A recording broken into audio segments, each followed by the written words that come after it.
بتفكرنا بموجة فن لسنين فاتت وسنين جاية. اسكندرية بيرم وسيد وغيرهم كتير. اسكندرية الرواد اللي هنعيش معاهم 60 دقيقة مع الفن الاسكندراني.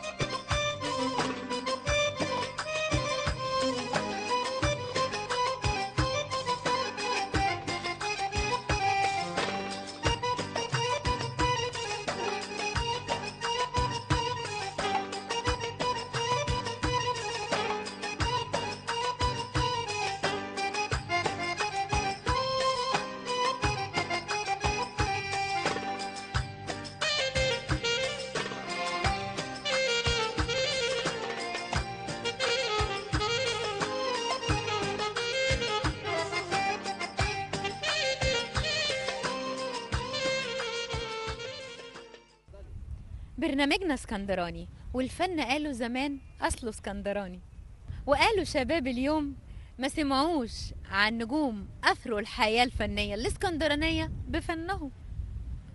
والشباب معذورين يا عيني، مش ذنبهم.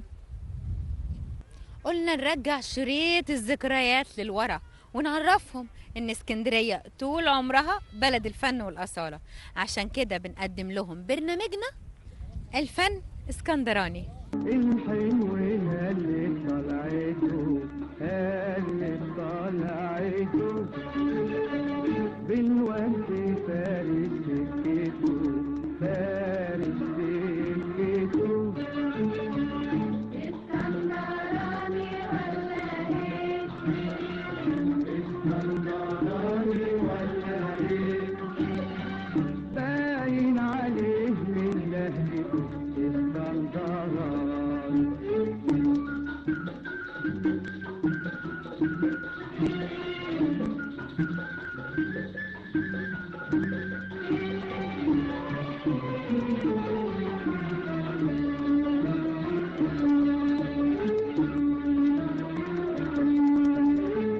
لون عينيه البحر فيهم والرموش حراس عليهم.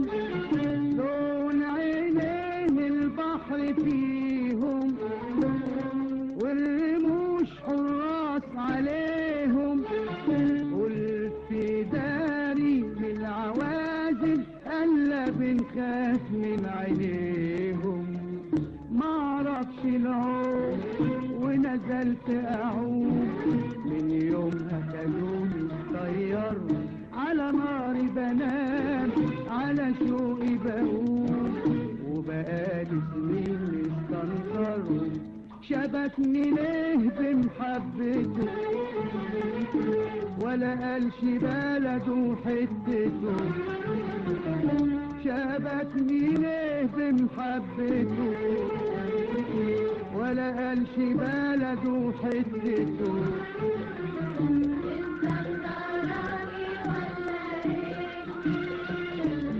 اسكندراني ولا ايه؟ باين عليه من لهجته اسكندراني. الحلوة اللي طلعته اللي طلعته من ورد فارس سكته فارس سكته. اسكندراني ولا ايه؟ اسكندراني ولا ايه؟ باين عليه من لهجته اسكندراني. الشفايف هيهولي وردتين فوق صف لولي. الشفايف هيهولي وردتين فوق صف لولي. والجمال نساني أسأل مش بعيد كانوا يقولولي. لا سهر ولا نوم ولا كلمة لوم ولو ان اللوم محيرني انا خايف يوم لا البعد يدوم ويكون يجيب ويسهرني شبكني ليه بمحبته ولا قالش بلده حتته شبكني ليه بمحبته ولا قالش بلده حتته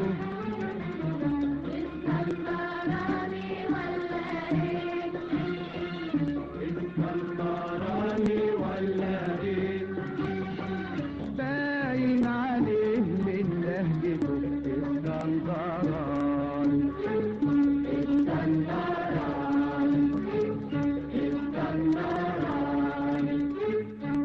يا زايد في الحلاوة عن أهل حينا، بطل الشقاوة وتعالى عندنا. نوارة حارتنا وحاجات كتير غيرها، يمكن لما بنسمعها بنفتكر الفنان الجميل عدوية لأنه غنى لعزت عوض الله، ومحدش سأل أبدا إن عزت عوض الله ده هو الفن اسكندراني. معانا الفنان الاسكندراني اللي بيعتز قوي بأهل اسكندرية، الفنان عمر محمود. أهلا بيك في الجو الاسكندراني. اهلا بيك يا مدام عزه. والحقيقه يعني دي مناسبه جميله ان احنا نحتفل بنجم كبير، يعني يعتبر من تراث الغنائي لمدينه اسكندريه، الفنان والمرحوم عزت عوض الله. الفنان والمرحوم عزت عوض الله بكل معنى الكلمة نقدر نقول كان سابق عصره. واحنا في الجو ده اقول الاول للمشاهدين اللي بيتابعونا النهارده، اقول لهم انا كنت قاعده اغني معاه قبل ما اعمل اللقاء، ولما جه المخرج بيقول لنا انتوا بتعملوا، قلت له بحفظ الفنان عمر محمود كلمات الاغنيه. اغنيه جميله جدا يا زايد في الحلاوه. مره حفظت فيها لحن بصراحه. ايه رايك؟ ايه رايك في المؤلف؟ والله. احنا طمعانين نبتدي قبل ما نتكلم عن اي حاجه. عزت عوض الله اسم برغم ان هو ما جريش على القاهره قوي، برغم كل ده الا انه فعلا حاسه بيه ان هو قدر يحقق شهره كبيره. طبعا اغانيه لوحدها كانت بصمه، وده يثبت حاجه بسيطه، ان الكلمه الحلوه واللحن الحلو لازم يعيش ولازم يخترق الحدود.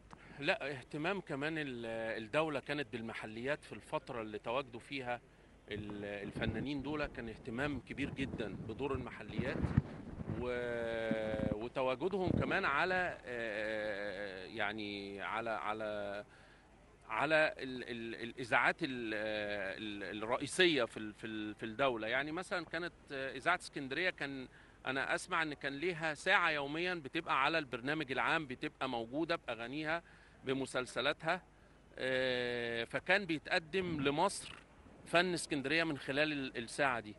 وفي اذاعات تانية في واسمع ان الفنان عبد الوهاب كان يسمع مثلا يقول لك مين ده، هاتهولي عايزه اديله لحن. كانوا عندهم كمان الملحنين الكبار عندهم القدره ان هم يدوا الحان لمطرب لسه مغمور. بالظبط. يعني اكم من اصوات اكتشفت من خلال اذاعه اسكندريه. بالظبط. يعني زي الفنان عبد اللطيف التلباني مثلا، كان من مطربين اسكندريه، واكم من فنانين كتيره جدا خرجت من اذاعه اسكندريه. فعزت عوض الله يعني كان يعتبر طبعا علامه كبيره في فتره كانت يعني كان المناخ فيها مهيأ لخروج اي موهبه ان هي تاخد وضعها وتاخد حظها في الشهرة والانتشار. مش شرط كان يروح الفنان مصر. بالظبط. وده يمكن اللي احنا شفناه في خلال بداية عملنا في القناة الخامسة.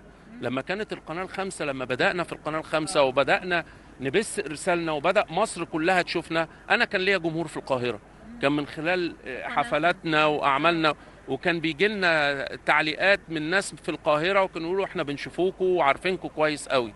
علشان كده لما القناه الخامسه رجعت تاني على النايل سات، عايزين بقى نثبت للناس ان فعلا احنا قدها وقدود، ويا جماعه الفن اصله اسكندراني. طبعا. نبدا يا زايد في الحلاوه.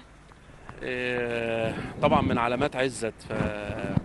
يا زايد في الحلاوه عن اهل حينا، ما تبطل الشقاوه وتعالى عندنا. يا زايد في الحلاوة عن أهل حينا، ما تبطل الشام.